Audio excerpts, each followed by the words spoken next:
Olá, seja bem-vindo ao Panorama, uma produção da TV Assembleia de Minas Gerais. O nosso programa de hoje vai tratar de um assunto de saúde pública que ano a ano vem preocupando cada vez mais os médicos e a população: o acidente vascular cerebral.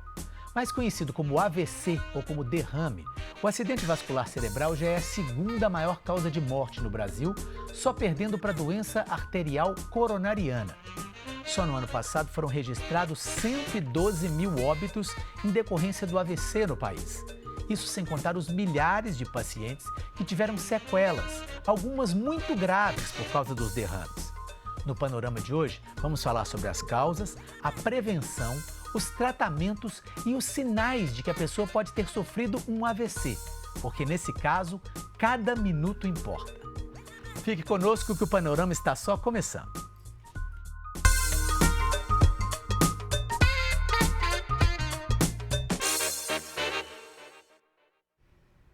Eu converso aqui no estúdio com o neurologista Albert Louis, preceptor do Ambulatório de Acidente Vascular Cerebral da Santa Casa de Belo Horizonte e coordenador da equipe de neurologia do pronto atendimento do Hospital São Lucas. E também com Sandra Icida, fundadora e diretora administrativa da Associação Mineira do AVC. Sandra, Albert, muito obrigado pela presença. Nós que agradecemos. Albert, eu queria começar perguntando para você, basicamente para você explicar para o nosso espectador exatamente o que é o AVC, por que ele é tão grave e pode gerar tantos óbitos e também tantas sequelas. Então, muito obrigado pelo convite. E o AVC, na realidade, gente, ele é o acidente vascular cerebral, ele é uma perda do fluxo sanguíneo para o parênquima encefálico, né? Ou seja, para o cérebro. Para o cérebro. E a causa, normalmente, é uma obstrução do fluxo, ou por uma placa aterosclerótica, por uma placa de gordura, ou um sangramento, por exemplo, uma destruição da parede do vaso, ocasionando, assim, um sangramento cerebral. Então, por vezes, é utilizado o termo derrame, mas, na realidade, tem a ver com alteração do fluxo sanguíneo cerebral. Pois é, mas existe essa diferença que você colocou, ou do entupimento da artéria ou do rompimento dela. São dois tipos diferentes. São dois tipos. Então, nós temos o AVC vascular isquêmico e o hemorrágico. Em menor número também existe um caso que é um pouco, que fala-se pouco, mas é a trombose venosa cerebral, que também pode dar um AVC isquêmico. E é falado. Então, na realidade, são três tipos. É o isquêmico, onde que tem a oclusão arterial do vaso, onde tem a oclusão venosa, que ele vai ter um estase e vai ter uma isquemia, e aonde, por exemplo, nos casos do hemorrágico, uma das principais causas é a hipertensão arterial e aneurismas, né, ou malformações vasculares, em que o vaso ele tem uma tortuosidade ou um defeito, e aí vai ter um sangramento cerebral, uma alteração sistêmica, no caso. Todos esses casos, se não forem, vamos dizer assim, tratados a tempo, pode gerar sequelas e essa série de coisas. Isso. A gente sabe que o tempo é cérebro, né? Então, assim, o cérebro, na realidade, ele é um tecido muito friável, muito fraquinho, né? Então, se ele fica com muito tempo sem oxigênio, ele começa a morrer, começa a ter uma necrose, que a gente fala que é a morte celular, ele vira tipo um líquido. Então, a gente sabe que a cada 1 minuto que fica sem oxigênio ou sem nutrientes, a gente perde 1,2 milhões de neurônios. Então, o tempo é cérebro. Sabendo que no AVC isquêmico, a gente tem um tratamento, por exemplo, com trombolítico. E o trombolítico, ele só pode ser usado até 4 horas e meia, seguindo as diretrizes e as evidências científicas. Claro que hoje tem novos tratamentos, por exemplo, como a trombectomia, que você pode ultrapassar este período e buscar o coágulo dentro do vaso, né? Então, ele ultrapassa 4 horas e meia. E temos também, por exemplo, nos casos de hemorragia, que fazer uma intervenção, por exemplo, neurocirúrgica, né? Tirar o vaso, né? Ou a calota craniana, porque a gente sabe que o cérebro, ele está dentro de uma calota. Então, qualquer alteração de pressão ali dentro vai comprimir estruturas e pode deixar sequelas também. Então, nós temos um dano direto, que é perder a oxigenação por causa do sangue, mas temos um dano secundário, que é o edema cerebral, por exemplo, que ocorre porque fica inchado. Ele fica inflamado, seja no AVC isquêmico ou no hemorrágico, e ele precisa de um suporte multidisciplinar com neurologistas, neurocirurgiões, em um tratamento mais breve possível. Sandra, e você infelizmente teve o caso do seu marido, né, que teve um AVC e que infelizmente demorou-se a diagnosticar que havia sido um AVC. Eu queria que você contasse um pouquinho desse caso para a gente e por que de criar essa associação para dar apoio às pessoas que tiveram AVC. Obrigada pelo convite, Fernando. É muito importante esse assunto, né? Porque ainda se fala pouco sobre o acidente vascular cerebral. Há 12 anos atrás, quando meu marido teve, a gente não identificou assim de imediato, porque ele ficou por uma semana tendo os sintomas, né, de dor de cabeça, que começava na nuca, terminava na testa. E a gente buscou ajuda com neurologista, então foram 3 procuras no hospital, de médicos, ele fez exames. O primeiro exame foi um raio-x que identificou que ele estava com uma sinusite, o outro com uma gripe. Quando realmente ele começou a paralisar as pernas, que ele caiu, né? E aí foi feita uma tomografia no hospital maior, não visualizou, porque estava no tronco, mais abaixo. E quando foi fazer uma ressonância magnética, que aí seria só no dia seguinte, ele já perdeu a janela. Então, mas também não identificou. Era alguma coisa no tronco cerebral, mas não tinha identificado. E ele, como ele foi piorando, ele teve que ser entubado e levado para a UTI. Assim, foi 3 dias assim, de uma piora muito, muito grande e muito rápida. E aí, quando a gente conversou com o chefe dele, ele falou, vamos transferir para São Paulo, num hospital maior, que no primeiro exame que detectou AVC no tronco cerebral, que é na região da ponte, bem onde que termina, né, o cérebro e passa para o corpo, que é responsável por tudo, batimento cardíaco, respiração, né, que o doutor pode até explicar melhor. Então, nessa região pequenininha, ele entupiu e bloqueou todos os movimentos do corpo, da fala, da deglutição. Então, é um AVC que realmente é muito dramático, é muito catastrófico, porque você fica com o cérebro funcionando, com os olhos também, mas o resto do corpo paralisado. Chama-se síndrome do encarceramento, né? Como se você tivesse sido enterrado vivo. Sente tudo, cócega, frio. E a partir daí vocês criaram justamente para dar mais informação para as pessoas, é isso? Porque como a gente não sabia, ele tinha 44 anos na época, era uma pessoa saudável. Então, assim, chocou muito, né? Porque a gente foi buscar informações, a gente imaginava que o AVC só dava em idosos, né? E que paralisava um lado do corpo. Mas quando a gente viu que não, que o AVC pega até criança, né? Em gestação. E aí o Renato, com 44 anos, ficou só com o cérebro funcionando e os olhos, quer dizer, chocou muito, né? Porque que não se fala sobre isso? Então, quando a gente foi buscar uma associação de AVC no estado de Minas e vimos que não tinha, aí nós pegamos essa responsabilidade, essa missão pra gente. Pois é, Albert, essa dificuldade do diagnóstico, ela está contando para a gente uma realidade de 12 anos. Desse período para cá, já se tem mais tecnologia, já se tem mais expertise, já se tem mais possibilidades para se dar esse diagnóstico, para que não haja essa demora justamente no tratamento? Sim, inclusive foi uma luta muito grande, né? Uma vez você faz parte dessa luta.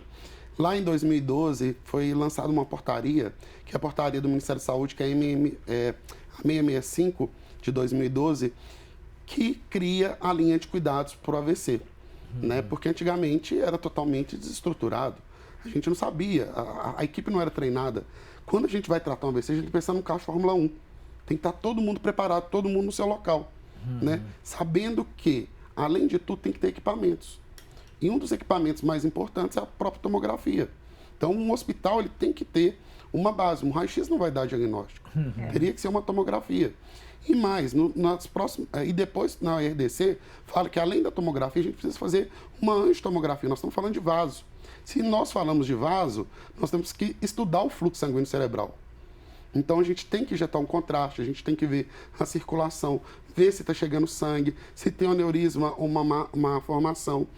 E isso salva vidas. Então, o Centro de AVC hoje é uma política pública em que traçou-se metas, traçou-se protocolos para que o paciente possa atender. E nisso, credenciou alguns hospitais, né, no Brasil, no estado, E no início eram poucos que atendiam AVC, aqui em Belo Horizonte, por exemplo. Acho que na época tinha 2 ou 1, né, que atendia, que tinha um protocolo de AVC para atender. Os hospitais particulares na época também não tinham esses protocolos. E aí, a partir de 2012, começa a fazer uma política pública através da Rede Brasil AVC, da Sociedade Brasileira de Doenças Cerebrovasculares e Academia Brasileira de Neurologia, em que todos, juntos com a sociedade civil, criam protocolos para que a gente possa fazer mais leis, né, tanto federais quanto estaduais. Então, hoje, inclusive, ajudou até no SAMU, porque o SAMU, hoje você pode ver que no estado de Minas Gerais, por exemplo, está espalhado por todos os municípios. E o treinamento é muito importante nos casos de AVC. Nós não temos que treinar só o neurologista ou só o médico do hospital que atende. Nós temos que treinar todo mundo.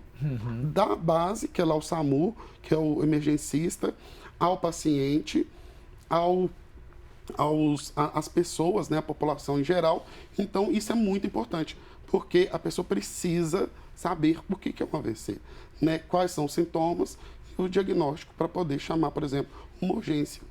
Perfeito. Bom, aqui a Assembleia de Minas realizou uma audiência pública para justamente discutir o aumento do número de casos de AVC e a possível aprovação de uma política estadual de apoio às vítimas do AVC em Minas. Esse encontro foi realizado, inclusive, a pedido da Associação Mineira do AVC, que a Sandra coordena. Vamos ver.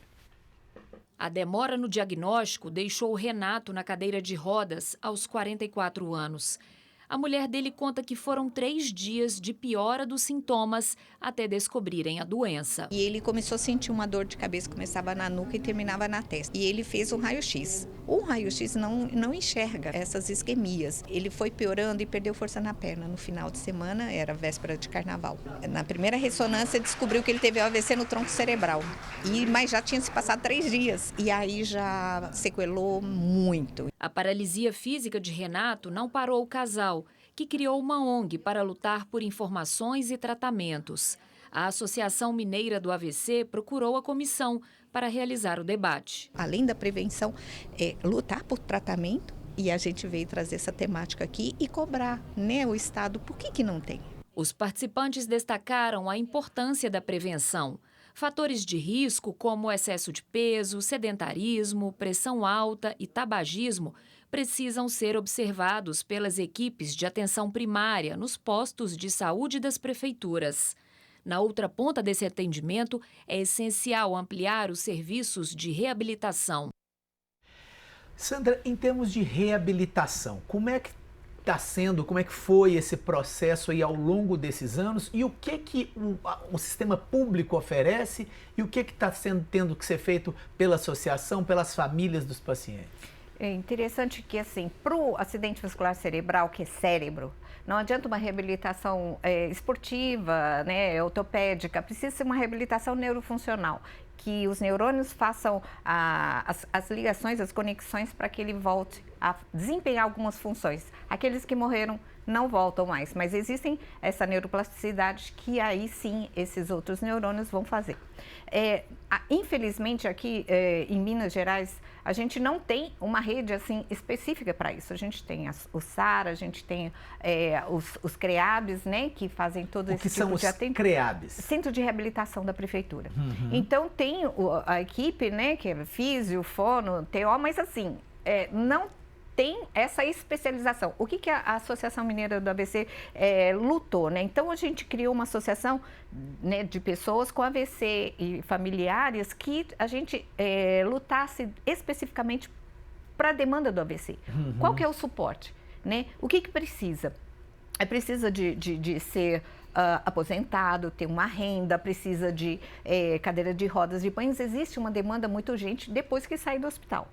Porém, a reabilitação ela tem que ser feita imediatamente. Assim como o AVC para o tratamento é só 4h30 para o AVC isquêmico, a reabilitação ela tem que ser feita dentro do hospital e continuar fora. Então, não existe ainda essa lei que obriga as prefeituras, né, que tenha esse tipo de serviço de reabilitação neurofuncional para AVCista. Então, a gente criou a oficina de reabilitação neurofuncional, que aí sim, a gente tem uma equipe de físio, fono, TO, psicólogo, que aí a gente já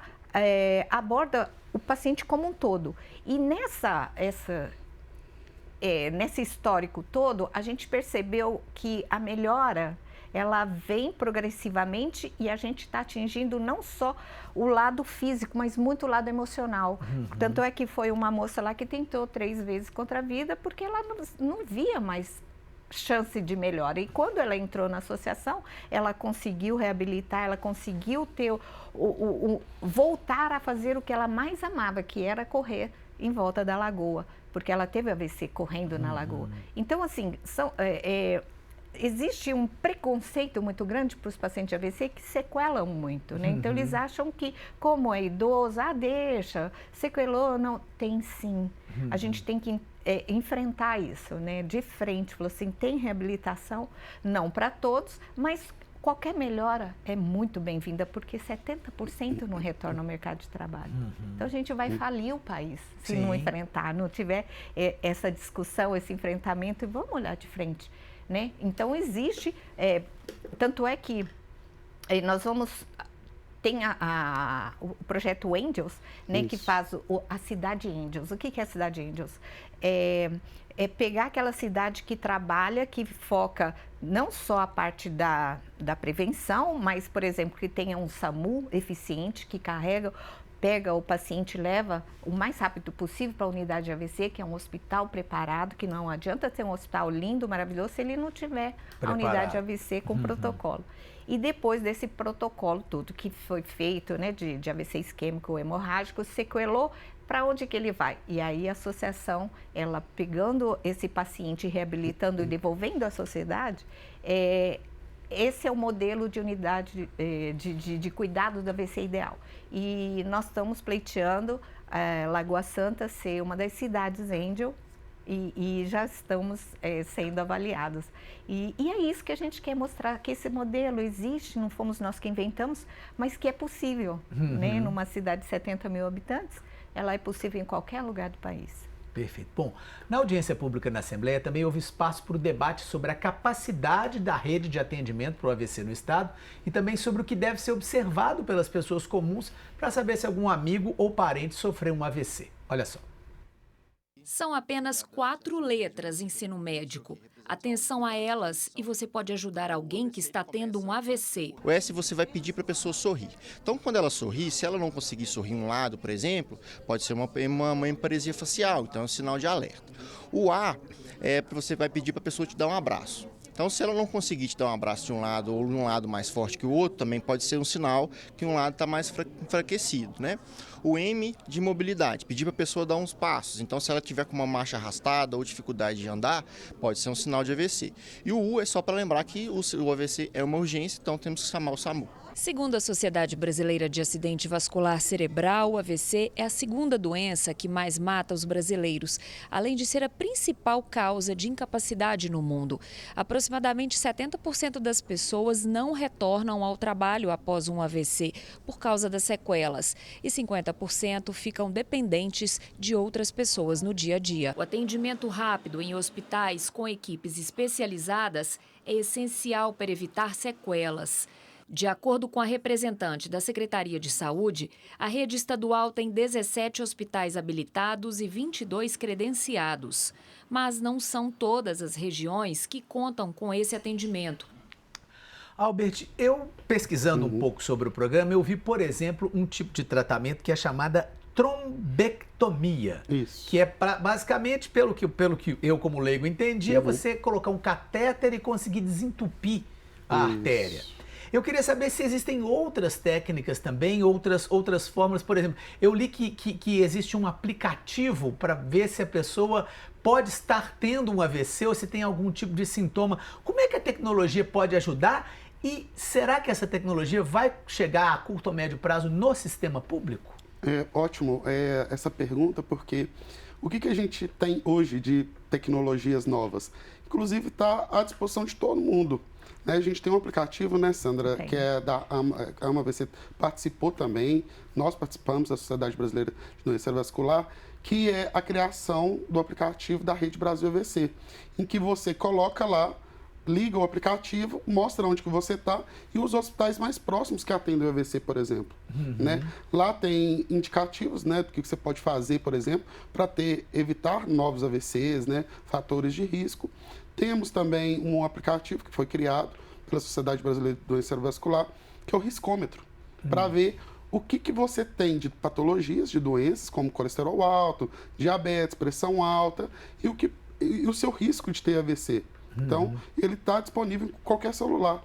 E é de graça, né? Está disponível lá nos aplicativos iOS ou Android. Então, é baixar e está à disposição. Em relação à trombectomia, ela é um novo tratamento. É um tratamento, eu falo que o Brasil é um dos países pioneiros no tratamento de AVC, é uma referência mundial. Os médicos daqui, por exemplo, o Dr. Raul Nogueira, a doutora Sheila, que é presidente da World Stroke Association, né? Eles fizeram um estudo brasileiro, que se chama Resilient, em que com vários centros que tratam AVC, e viram a eficácia da trombectomia, porque por muitos anos a gente só tinha um tratamento, que era usar a trombólise, era dissolver o coágulo através de um remédio que a gente aplicava no sangue. E a partir do estudo Resilient, agora a gente tem, né, uma forma de usar um cateter, o paciente fica até acordado, e a gente então consegue ver os déficits, a gente faz um cateterismo, como se faz no coração, vai lá e busca a placa ou trombo, tira ele e o fluxo é restabelecido. Isso, inclusive, é uma das lutas nossas, né, uma vez que faz parte, né, de ter mais centros assim, porque aqui em Minas ainda tem muito poucos centros e muito poucos profissionais que realizam esse procedimento. E esse procedimento, ele tem uma eficácia enorme. É quase que de 3:1, 2:1. Fica mais ou menos aí. Então, a cada 2 pessoas que você realiza trombectomia, você está salvando uma. Entendeu? Que pode sair sem sequelas, inclusive. Sem sequelas, inclusive. Então, isso é muito importante. E mais do que isso, que a AVC faz muito bem, a gente tem uma linha de cuidados. Porque às vezes o paciente chega para a gente na urgência, não vai dar tempo para trombectomia, às vezes passou, ou às vezes o AVC é pequeno, às vezes não dá mais para fazer a trombólise, mas a gente precisa de ter um centro de referência com toda essa linha de cuidado que a Sandra falou, que é com fisioterapia, com TO, porque a gente precisa de estimular o neurônio, né, psicologia, para poder restabelecer e evitar sequelas. Então, é muito interessante essa iniciativa que a Sandra falou, que as cidades, né, Angels, que é um programa muito interessante, que é o quê? É tentar reestruturar todo o sistema para reabilitar. Né? O paciente vai chegar, vai ter o AVC, vai ter os aplicativos, inclusive existem aplicativos do próprio SAMU e também aplicativos no celular dos neurologistas, que chamam Join, por exemplo, que consegue ver o trajeto do paciente na hora que ele é atendido pelo SAMU até chegar no hospital. Isso é muito aplicado no Rio Grande do Sul, por exemplo, e aí a gente sabe que o paciente está chegando. Então a equipe já fica toda preparada para atender, dar o suporte e não perder tempo. Às vezes o paciente ele vai direto para a tomografia ou ressonância, no caso da Sandra, às vezes quando tem um AVC de tronco, não vê na tomografia, e ali ele já vai fazer a intervenção. Nem espera ir para a urgência, você na própria tomografia já faz a intervenção. E saindo de lá, ele vai para uma unidade, a gente chama de unidade AVC. E nessa unidade AVC, ali já vai ter um fisioterapeuta, ali já vai ter, às vezes, um clínico, um cardiologista, já vai fazer um exame do coração, já vai fazer um duplex de carótida, se não tiver feito angiotomografia. E ali já vai trabalhar, né, com a fono, reabilitação, e depois ele vai precisar reabilitar no centro maior, por exemplo, o que uma AVC faz, né? Que ele vai ter toda a orientação para não ter novos AVCs. Eles lutam também pelos medicamentos dos pacientes, porque às vezes eles precisam de anticoagulantes, por exemplo, para não ter novos AVCs, né? Porque às vezes tem um coágulo dentro do coração, uma coisa assim. Então eles lutam para isso. Eles lutam também pelas fraldas, pelos acessos, pelas órteses, pelas próteses. Então essa integração é muito importante. E a sociedade civil tem ajudado muita gente. Perfeito, nós estamos caminhando já para o finalzinho, Sandra, mas eu queria saber o seguinte, que você deixasse para o nosso espectador um recado para as pessoas que eventualmente têm parentes ou amigos que sofreram AVC e quem quiser ajudar a associação, o que tem que fazer? Perfeito. Olha, só vou abrir um parênteses aí, que eu acho que muita gente que está assistindo pode ser que não tenha visualizado o que é uma trombectomia mecânica, então é só imaginar a pia entupida com gordura. Quando você joga uma água quente, ela vai e libera. na hora a melhora. É impressionante os vídeos que os médicos neurologistas, neurocirurgiões mostram que quando o trombo sai, o movimento volta, porque está todo rígido, ele volta. Então, isso é possível, isso já está na rede SUS, precisamos colocar isso nos hospitais públicos do Estado, né? Isso do Brasil. Então, toda a nossa luta, é importante a gente unir, porque a união faz a força, né? O povo brasileiro precisa ter conhecimento, ter mais interesse, né? Não só nas doenças, mas na saúde, como evitá-las preventivamente, né? Nós estamos à disposição, nosso Instagram é umavc.mg. Se precisar de qualquer coisa, entre em contato com a gente, que a gente vai ter o maior prazer, né, doutora Albert, em solucionar qualquer dúvidas que surgirem. Perfeito. Doutora Albert, alguma consideração final aí? Eu acho que é isso, né, gente? É sempre pensar, a gente sempre fala, templo é cérebro, né? E aquele mnemônico ali do SAMU, né, que o doutor falou, é muito importante a gente lembrar. E abaixa os aplicativos, vai lá, né? Todo mundo tem acesso hoje às informações que ali são disponibilizadas. É só isso. Perfeito. Albert, muito obrigado. Sandra, muito obrigado. Obrigada. Obrigado também a você que nos acompanhou. O Panorama hoje falou sobre o AVC, sobre os cuidados, sobre as causas, sobre prevenção. Muito obrigado pela sua audiência e até o nosso próximo programa.